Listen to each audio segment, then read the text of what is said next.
गोवा क्षेत्रफल के लिहाज से भारत का सबसे छोटा राज्य, लेकिन पर्यटन में दुनिया भर के सैलानियों के आकर्षण का केंद्र। 450 सालों तक पुर्तगाल का उपनिवेश रहा ये इलाका 1961 में भारत का हिस्सा बना। गोवा में 2 लोकसभा सीटें हैं, उत्तरी गोवा और दक्षिणी गोवा। पणजी के इलाके वाले उत्तरी गोवा लोकसभा में कुल 20 विधानसभा सीटें हैं। 13 सीटों पर बीजेपी और उसके सहयोगी दलों का कब्जा है, जबकि कांग्रेस के पास महज 5 सीटें हैं, जबकि 2 सीटें निर्दलीय के पास है। बीजेपी के श्रीपाद नायक 1999, 2004 और 2009 का लोकसभा चुनाव यहां जीत चुके हैं। बीजेपी ने इस बार फिर उन्हें टिकट दिया है। कांग्रेस से पूर्व मुख्यमंत्री रवि नाइक और आम आदमी पार्टी से दत्ताराम देसाई मैदान में है, जबकि दयाराम नार्वेकर निर्दलीय उम्मीदवार हैं। मुरमगांव इलाके वाले दक्षिणी गोवा लोकसभा क्षेत्र में भी 20 विधानसभा सीटें हैं। बीजेपी गठबंधन के पास 13 सीटें और कांग्रेस और निर्दलीय के हिस्से में 4-4 सीटें हैं। यहाँ के मौजूदा सांसद फ्रांसिस्को सरदिन्हा कांग्रेस से दोबारा टिकट नहीं मिलने से नाराज हैं। कांग्रेस से इस बार रेजिनॉल्ड लॉरेंस और बीजेपी से नरेंद्र सवईकर मैदान में हैं। वहीं तृणमूल कांग्रेस ने चर्चिल अलेमो और आम आदमी पार्टी ने स्वाति केलकर को टिकट दिया है। गोवा में 12 अप्रैल को मतदान है। नजरें इस बात पर टिकी हैं कि इस बार गोवा की ये दोनों सीटें आखिर किस पार्टी के खाते में जाती हैं।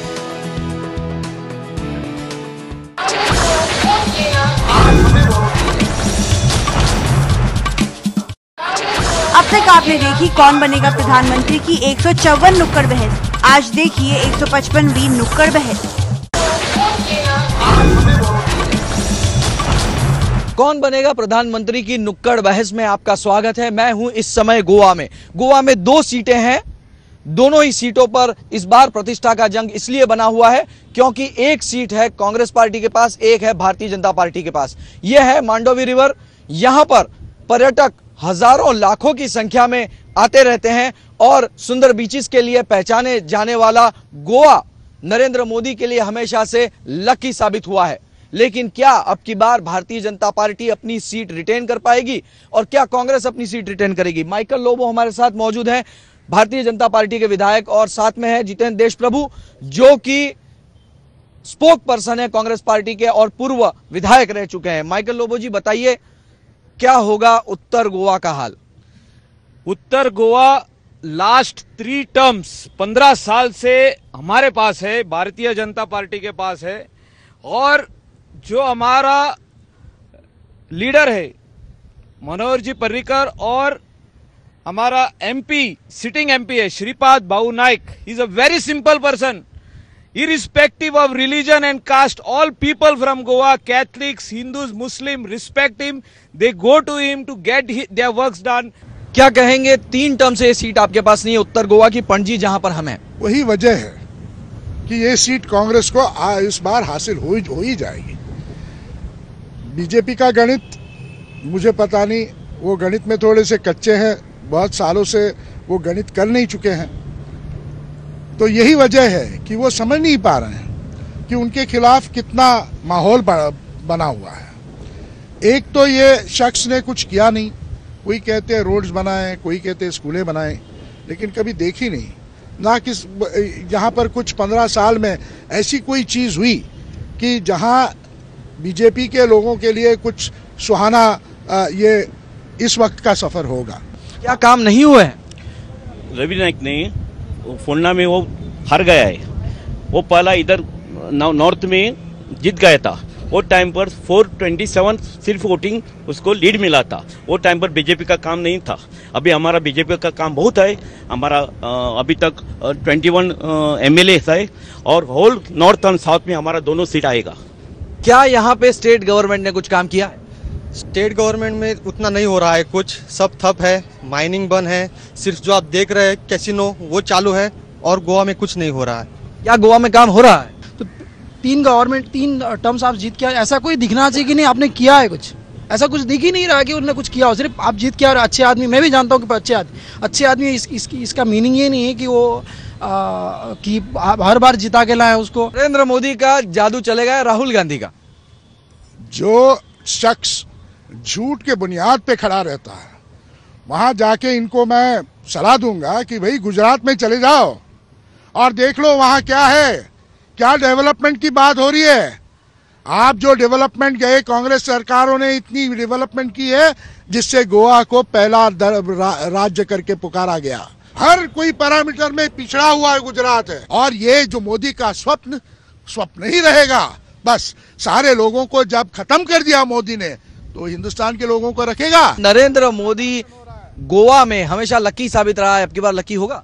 जो ऐसा बोल रहे हैं उनके लिए रहेगा, लेकिन हम लोगों के लिए तो नहीं है। पणजी में आपने सुना लोगों का क्या कहना है। यहाँ के लोगों के लिए भ्रष्टाचार, बेरोजगारी विषय गोवा के लोगों के लिए है। कौन बनेगा प्रधानमंत्री की नुक्कड़ बहस में आपका स्वागत है। मैं हूं इस समय दक्षिण गोवा में। दक्षिण गोवा की सीट हमेशा से ही कांग्रेस का गढ़ मानी जाती है।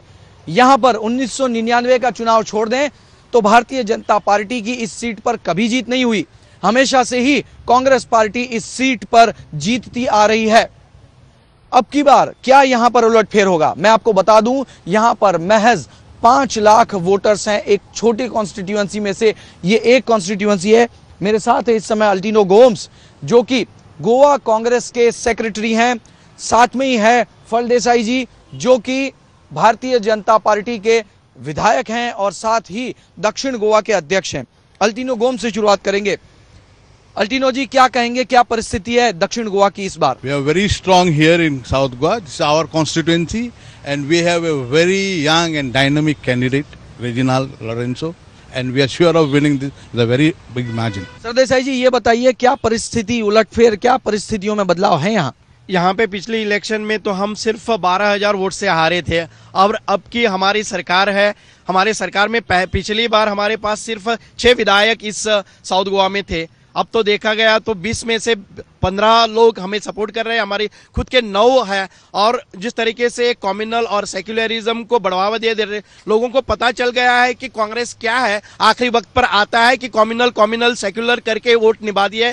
अभी तो हमको पता चला है कि क्रिश्चियन माइनॉरिटीज में, मुस्लिम माइनॉरिटीज ने हमको अपनाया है, और इस बार की विधानसभा चुनाव में उन्होंने बहुत सारे वोट्स हमें दिए हैं, बहुत सारे कैंडिडेट भी हमें दिए हैं। तीनों जी, कम्युनलिज्म, सेक्युलरिज्म कोई मुद्दा है? Yeah, communism. See, as rightly said by my colleague, my friend. Yes, there was a change. We have lost last assembly election, but today people have realized what BJP is. They were given all false promises, but today those same people have come back to us, and all minority, all South Goa people are supporting our candidate, and there is no doubt that although we have only 4 MLAs elected, but the entire South Goa, I have been roaming, touring about the whole South Goa constituency, and wherever I go, I hear only one thing, that is only Congress. महिलाओं के ऊपर अत्याचार के विषय में एक महिला यहाँ पर है। गोवा में निश्चित तौर पर पिछले कुछ समय में महिलाओं की हत्या और जो गुनाह हुए हैं उस विषय में बात करेंगे। क्या कहेंगे इस विषय में? अभी सभी लोग बोलते हैं कि महिला आगे बढ़े, लेकिन महिला अभी तब सुरक्षित नहीं है। रोज नया नया बलात्कार है, सभी सुनने को आता है। साउथ गोवा में कुल मिला के कम्युनलिज्म वर्सेस सेक्युलरिज्म ये एक मुद्दा है। 30% जितनी जनता यहाँ की कैथलिक है, और वही तय करते हैं कि यहाँ से कौन जीतेगा। क्या लग रहा है आपको? बिल्कुल कांग्रेस जीतेगी। बीजेपी का काम ही है डिवाइड करके रूल करना, और वो हमेशा ही कम्युनल कार्ड खेलती है। हम सेक्युलर लोग हैं, कांग्रेस पार्टी हमेशा से सेक्युलर की बात करती है, और निश्चित तौर पर कांग्रेस जीतेगी यहाँ से। मैं इनसे पूछना चाहता हूँ कि ये करप्शन की बात करते हैं तो इनकी पार्टी ही करप्ट आदमियों को टिकट देती है, तो इस पे इनका 2 रूप साफ नजर आता है। क्या कहेंगे इस पर? नहीं तो बिल्कुल करप्शन फ्री आपको एहसास हो रहा है, इन सब लोगों को एहसास हो रहा है। बीजेपी के रूल में सिर्फ 2 साल हम रूल में हैं, और जो भी मिस गवर्निंग किया था, माइनिंग के बारे में जितना लूटा था, लोगों को इतनी तकलीफें पहुंचाई थी। आज जो एक महिला बोल रही थी, ये इनसिक्योरिटी क्यों हुआ है यहाँ पे, ये सब कांग्रेस की एक कहानी है। कुल मिलाकर गोवा की इस दक्षिण गोवा की सीट पर 12 अप्रैल को वोट डाले जाएंगे, और तब जाके पता चलेगा कि 5 लाख लोगों ने कितनी फीसदी वोटिंग किया और लोगों ने किसे अपना प्रतिनिधि चुना है।